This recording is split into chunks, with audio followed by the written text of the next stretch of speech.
رسول الله صلی الله علیه وسلم علی رضی الله عنه فرمایي چې زما او د ستا پیغمبر په محمد رسول الله صلی الله علیه وسلم باندې د یو یهودي قرض و.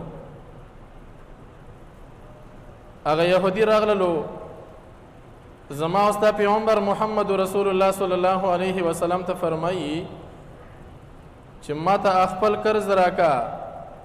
ډېر په سختۍ سره یې د نبي علیه الصلاة وسلام نه مطالبه وکړله. رسول الله صلی الله علیه وسلم سره په هغه آن کې څه موجود نه و. یهودي ورته وایي چې ته ما نه قدم نشي اخیستلی تر څو پورې چې ما ته خپله قرضه نه وي راکړي. رسول الله ورته فرمایي چې ټیک ده، د ستا حق ده چې تا څنګه اختیار وي هغه کار وکړه. زما او ستا پیغمبر محمد رسول الله صلی الله علیه وسلم مزدګر هم کېنولو، مخام هم کېنولو، مسخوتان هم کېنولو، شپه تېره شوله، سحر المنځ هم وکړلو. د رسول الله صلی الله علیه وسلم حضرات صحابه کرام هغه دومره پریشان حاله و دا حالات چې کتلو رسول الله صلی الله علیه وسلم کې نستلی چې کتلو هغوی برداشت کولی نشولو. حضرت صحابه کرامو قسمه قسمه مشورې کولی. رسول الله صلی الله علیه وسلم ته فرمایي ای زما صحابه کرامو تاسو ولې په غوسه باندې یئ او د یهودي ته ولې برک برک ګورئ؟ ولې مو خپلې ارادې ورته بدلې کړې دي؟ دی خو ما سره حق لري، حق یې راباندې ده. تر څو پورې چې ما خپل حق ورته ادا کړی نه وي د دی اختیار ده چې کله ما پرېدوي دی به ما پرېدوي. او په دې باندې زور نشئ کولی، ظلم نشئ کولی، جبر نشئ کولی. چې کله سحر شولو رسول الله صلی الله علیه وسلم د صحابه کرامو د خبرې واورېدلې. هغه یهودي د خبرې ټولې واورېدلې. بې اختیاره وایي اشهد ان لا اله الا الله واشهد انک رسول الله. زما او ستا پیغمبر صحابه کرامو ته دومره ښکلی تعلیم ورکړلو چې د هغه تعلیم نه هغه یهودي متاثره شولو. د رسول الله صلی الله علیه وسلم دی خبرونه هغه یهودي متاثره شولو.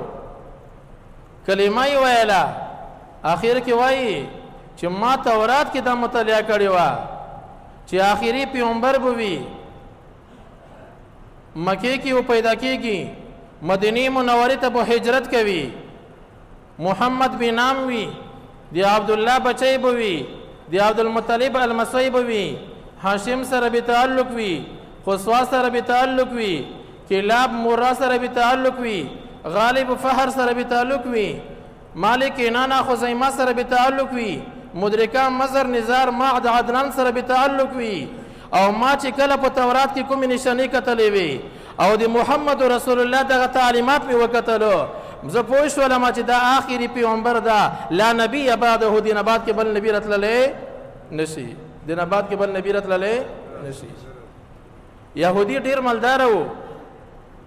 رسول الله صلی الله علیه وسلم ته فرمایي چې زما په دې ځمکه باندې ټول نه زیات جایداد ځمکه زما ده، نیمه دستا نیمه زما. رسول الله صلی الله علیه وسلم ته یې نیمه ځمکه ورکړله. دا څه وجه وه؟ زما او د ستا پیغمبر محمد رسول الله د اخلاقو ولې وجه وه چې کومه قرضه په وایي چې بالکل حق لري، ظلم کوي ظلم کولی شي، جبر کوي جبر کولی شي.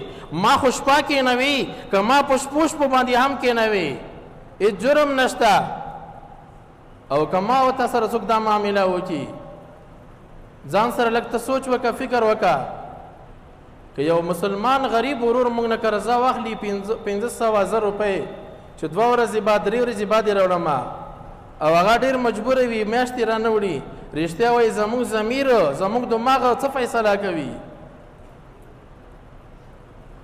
هلته د پیغمبر حکم وګوره، دلته زما او ستا د ذهن د سوچ فکر وګوره، ډېر فرق ده.